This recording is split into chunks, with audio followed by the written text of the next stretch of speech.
Bienvenue sur Walf TV. Bonjour Monsieur Gueye, ainsi qu'à l'ensemble de vos téléspectateurs. Juma Moubarak. Alors, Juma Moubarak, avec vous, nous allons essayer d'analyser la formation professionnelle en ce qui concerne la santé, mais j'aimerais débuter avec ces chiffres qui m'ont fait peur l'année dernière quand on parlait des résultats des examens d'État avec 1,76, si je ne m'abuse, % de réussite en ce qui concerne les soins infirmières. Comment cela s'explique? Bon, au fait, la situation que nous vivons dans le cadre de la formation des agents de santé, actuellement, on peut qualifier cette situation de désordre total. Cette situation, les prémices de cette situation ont débuté à partir de l'année académique 2014-2015, où il y a eu des réformes majeures. L'une de ces réformes, c'est l'entrée en vigueur du système LMD dans la formation des agents de santé, particulièrement des infirmiers et des sages-femmes. Et au niveau national, le Sénégal a la chance d'avoir des dispositions législatives et réglementaires, les meilleures dispositions législatives et réglementaires de la sous-région. Parce qu'il n'y a pas longtemps, nous étions au niveau de la Côte d'Ivoire, l'ANAQ-Sup n'existe pas là-bas. Donc ces résultats sont plus catastrophiques cette année que l'année dernière, qui a fait l'objet, même les résultats de l'année dernière, avaient fait l'objet de plusieurs manifestations que notre syndicat avait organisées. Parmi ces manifestations, il y avait d'ailleurs même une conférence de presse qu'on avait faite, suivie de manifestations pacifiques. Cette année, nous, les établissements habilités, parce qu'il faut se dire que depuis quelque temps, il y a des personnes, des acteurs du système qui sortent pour donner des informations fallacieuses. Raison pour laquelle nous avons senti la nécessité de sortir pour véritablement éclairer le grand public. L'année dernière, pour la filière infirmière, il y avait environ 62 admis sur des milliers de candidats. Cette année, nos établissements habilités n'ont pas participé à cet examen qui est illégal, parce que cet examen est organisé à travers un acte administratif, c'est un arrêté. Illégal, pourquoi? Parce que vous savez tous que en administration, il y a les actes administratifs qui doivent découler des dispositions législatives et des actes supérieurs tels que des décrets ou des lois. Cet arrêté qui organise l'examen de certification ne repose absolument sur aucun texte. L'unique texte qui permettait de légitimer l'organisation de ces examens, c'était le décret portant organisation de l'ENDSS. Alors que, nous l'avons tous appris, l'ENDSS est désormais rattaché au niveau de l'université Cheikh Anta Diop. Nous avons même eu à rencontrer Madame la ministre de la Santé il n'y a pas longtemps, et elle nous avait dit que tout ce qui est post-bac allait partir au niveau de l'enseignement supérieur, comme stipulé à travers les dispositions législatives et réglementaires. Mais tel ne fut pas le cas. Raison pour laquelle nous, qui sommes habilités, la situation, c'est qu'au Sénégal, il n'y a que 5 établissements qui forment au métier d'infirmier et sage-femme, qui sont désormais de la grade de licence, qui sont habilités, conformément aux dispositions du décret 2018-850 qui régit l'ensemble des établissements. Il y a plus d'une centaine d'établissements maintenant qui font cet examen de certification qui est illégal. Parce que ces établissements aussi ne jugent pas d'une habilitation, n'ont pas une habilitation, donc ne sont pas reconnus. Donc ce sont des établissements qui ont seulement des récépissés de dépôt. On parle même de 90 voire 97% des écoles qui forment en ces métiers au Sénégal qui ne sont pas habilitées, comme vous le dites. Ça, c'est extrêmement grave pour un pays sérieux. Ouais, effectivement, parce que la fonction d'offre de soins de nos systèmes de santé dépend effectivement de ce personnel qui représente plus de la moitié du personnel de soins. Donc si, au niveau sous-régional, l'OAS a harmonisé depuis 2010 des programmes de formation, on ne crée rien. La formation, désormais, c'est une licence en sciences infirmières et obstétricales avec 2 options, option infirmier et option sage-femme. Donc, au niveau de la fonction publique, au niveau même de la fonction publique, il y a la loi 61-33 pour les fonctionnaires en général. Mais il y a aussi des décrets d'application. Parmi ces décrets, il y a le décret qui touche les fonctionnaires de la santé. Et dans ce décret, le corps d'accueil, c'est le diplôme d'État de l'ENDSS et non un diplôme d'État du ministère de la Santé, parce que le ministère de la Santé, la formation ne fait pas partie de ses prérogatives. Donc, ou tout diplôme admis en équivalence. Et l'équivalence, c'est la licence en sciences infirmières et obstétricales. Parce que le processus de cette réforme qui touche l'universitarisation de ces professions-là,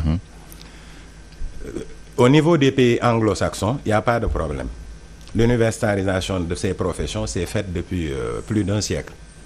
Mais au niveau des pays francophones, depuis 2001, l'OMS a inscrit le rattachement de ces filières à l'enseignement supérieur parmi ses stratégies. Par la suite, le CDF, le secrétariat international des infirmiers et infirmières des pays francophones, lui aussi a écrit un mémoire en 2011. Dans ce mémoire, il affirme sa volonté qu'il y ait le rattachement de la filière infirmière au niveau universitaire. En 2012, ce même CDF s'est réuni à Genève et a fait une déclaration en faveur du rattachement de la formation infirmière au cycle universitaire, notamment par la création en sciences infirmières de premier cycle, de deuxième cycle et de troisième cycle, c'est-à-dire licence, master, doctorat. Cette déclaration du CDF a été adoptée par plus d'une centaine d'organisations internationales, parmi lesquelles il y a l'OMS, le Conseil international des infirmiers et l'OAS. Donc, pour la formation de sages-femmes, au niveau international, on a l'International Confederation of Midwives qui a révisé le guide pour la formation des sages-femmes et a dit dans ce guide, pour faire la formation de sages-femmes partout dans le monde, il faut désormais terminer le cycle secondaire, c'est-à-dire avoir le bac et faire au minimum 3 ans de formation, ce qui nous ramène toujours à la licence. Donc au Sénégal, la directive numéro 3 portant système LMD a été signée ici à Dakar. Et en 2011, il y a la loi 2011-05 portant système LMD et il y a les décrets d'application. Et pour aller plus loin, l'International Confederation of Midwives, la Confédération internationale des sages-femmes, a même dit que désormais, les programmes de formation des sages-femmes doivent faire l'objet d'une accréditation qualité périodique. Et cette accréditation qualité n'existe pas au niveau de la formation professionnelle. Ça existe au niveau de l'enseignement supérieur. Parce qu'il faut que le grand public sache que le système LMD, c'est quelque chose qui permet à l'échelle internationale d'avoir une équivalence par rapport au diplôme. Pour qu'il y ait plus la mobilité des diplômés, mais aussi des enseignants. Effectivement, c'est ça. Et puis, c'est gage de qualité. Parce qu'avant, les établissements de formation, l'ensemble des écoles, pour tous les niveaux confondus, avaient des agréments définitifs. Tel n'est plus le cas. La qualité, c'est un processus dynamique. C'est quelque chose d'évolutif. C'est pas statique.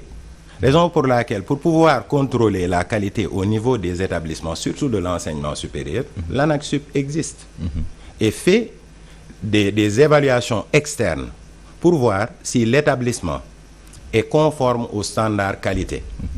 Il y a 2 référentiels. Il y a le référentiel pour l'habilitation et il y a le référentiel d'accréditation pour les programmes. L'habilitation, l'habilitation est matérialisée par un acte administratif, c'est-à-dire par un arrêté du ministère de tutelle, qui est le ministère de l'enseignement supérieur, et non par le ministère de la Santé. Parce que notre système éducatif national est composé de 3 niveaux. L'enseignement général, ministère de l'Éducation nationale, le secondaire professionnel et technique, ministère de la formation professionnelle, et tout ce qui est post-bac, l'enseignement supérieur. Donc, si il existe des dispositions législatives et réglementaires, je pense que nous sommes tous tenus de respecter ces dispositions. Alors, qu'est-ce qui bloque ce processus-là? Parce que il y a la loi, il y a les décrets qui ont été signés, presque tout ce qu'il y a comme secteur de formation au Sénégal est en train de plein pied dans le système LMD, sauf la santé. Qu'est-ce qui bloque? Bon, je pense que il y a quelque chose qui remonte depuis très très longtemps. Notre système de santé est fortement médicalisé. C'est-à-dire, vous savez, quand on parle de santé, le concept de santé même est plus général. Ça ne se limite pas seulement à la science médicale.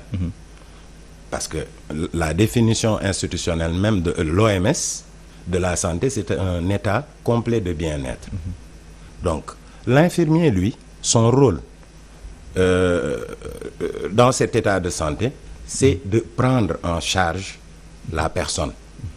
Il y a même Léonie Chaptal, une pionnière en sciences infirmières en France, qui disait que l'infirmier ne doit pas connaître tout de la maladie, mais il doit connaître tout du patient, du client. Parce que la maladie, c'est l'affaire du médecin. Tandis que l'individu, c'est l'art de l'infirmier. Raison pour laquelle on parle souvent du problème d'accueil. Parce qu'il y a eu un changement de paradigme pour cet exercice.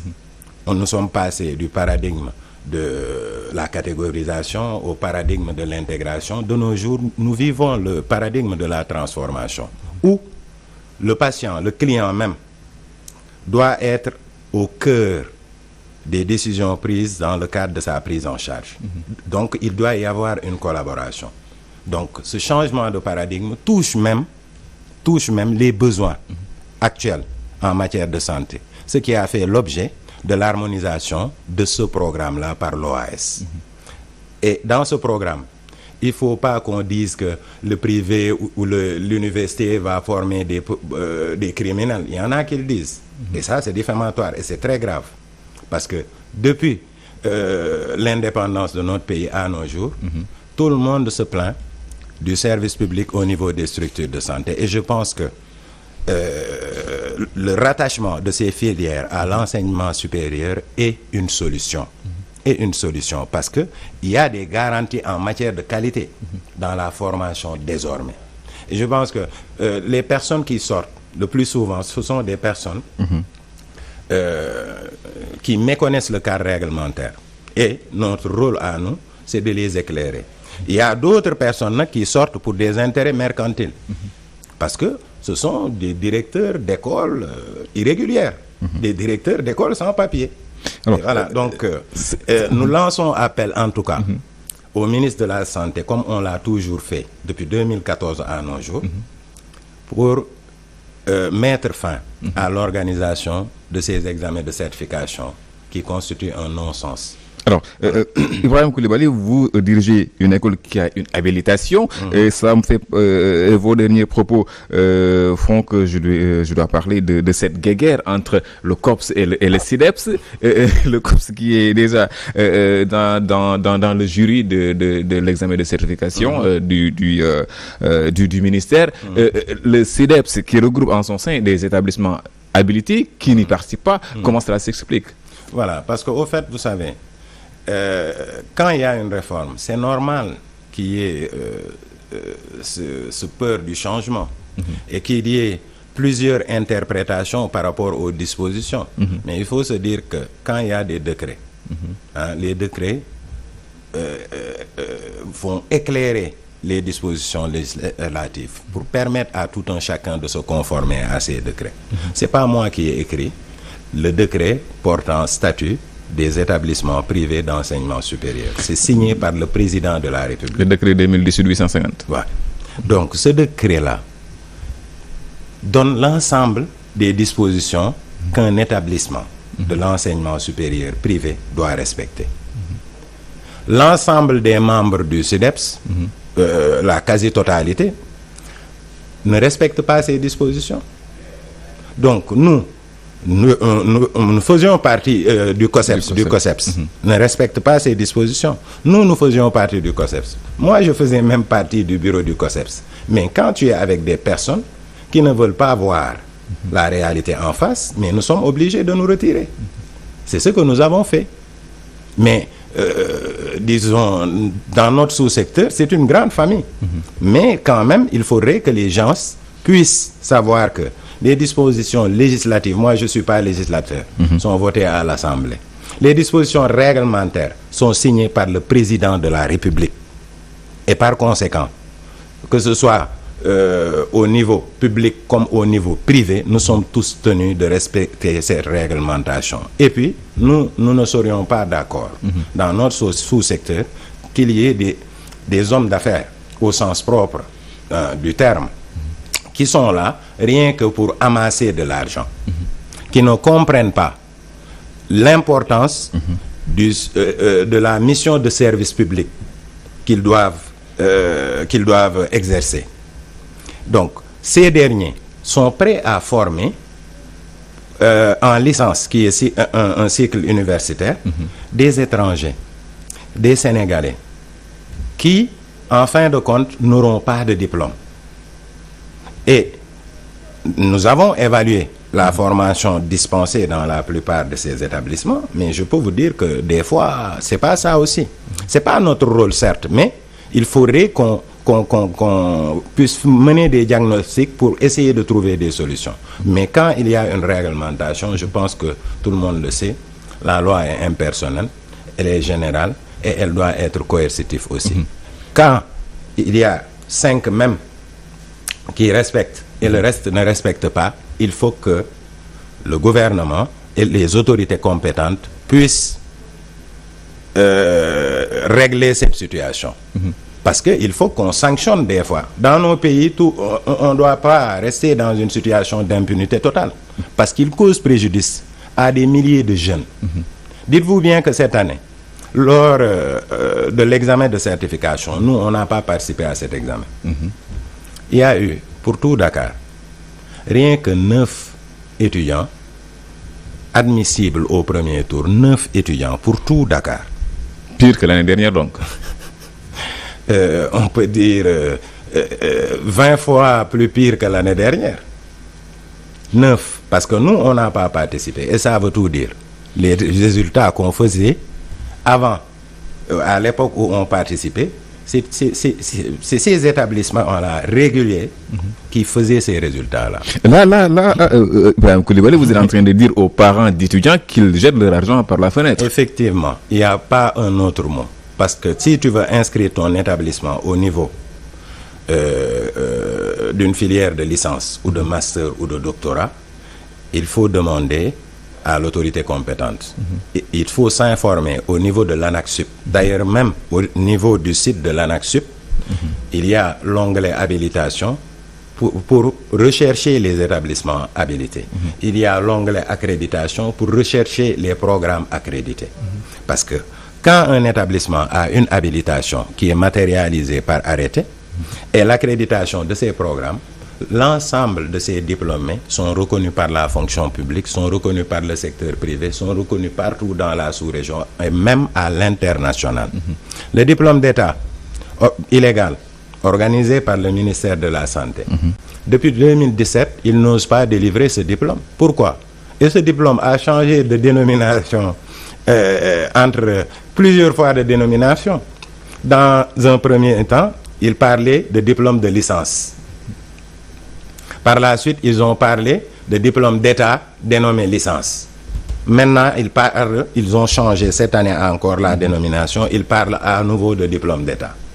Et aucun des étudiants admis à ces examens illégaux n'a, depuis 2017, récupéré son diplôme du ministère de la Santé. Parce que le ministère de la Santé sait pertinemment qu'il ne peut pas délivrer de diplôme de licence. C'est impossible. Voilà. Donc, les parents qui inscrivent leurs enfants au niveau de ces établissements qui ne disposent pas d'une reconnaissance de l'État, parce qu'encore une fois, la Constitution prévoit cela. La Constitution dit clairement que l'éducation est un droit fondamental. Et que par conséquent, l'initiative privée, pour y entrer, doit disposer d'une autorisation de l'État et doit rester sous le contrôle de l'État. Donc il y a plusieurs écoles hors normes et les conditions donc d'entrée, d'ouverture de ces écoles ne sont pas respectées. Effectivement, effectivement. Et le ministère de l'enseignement supérieur dans tout ça, avec la réforme, c'est lui l'autorité de ces écoles-là, mais on voit que le ministère ne fait rien par rapport au ministère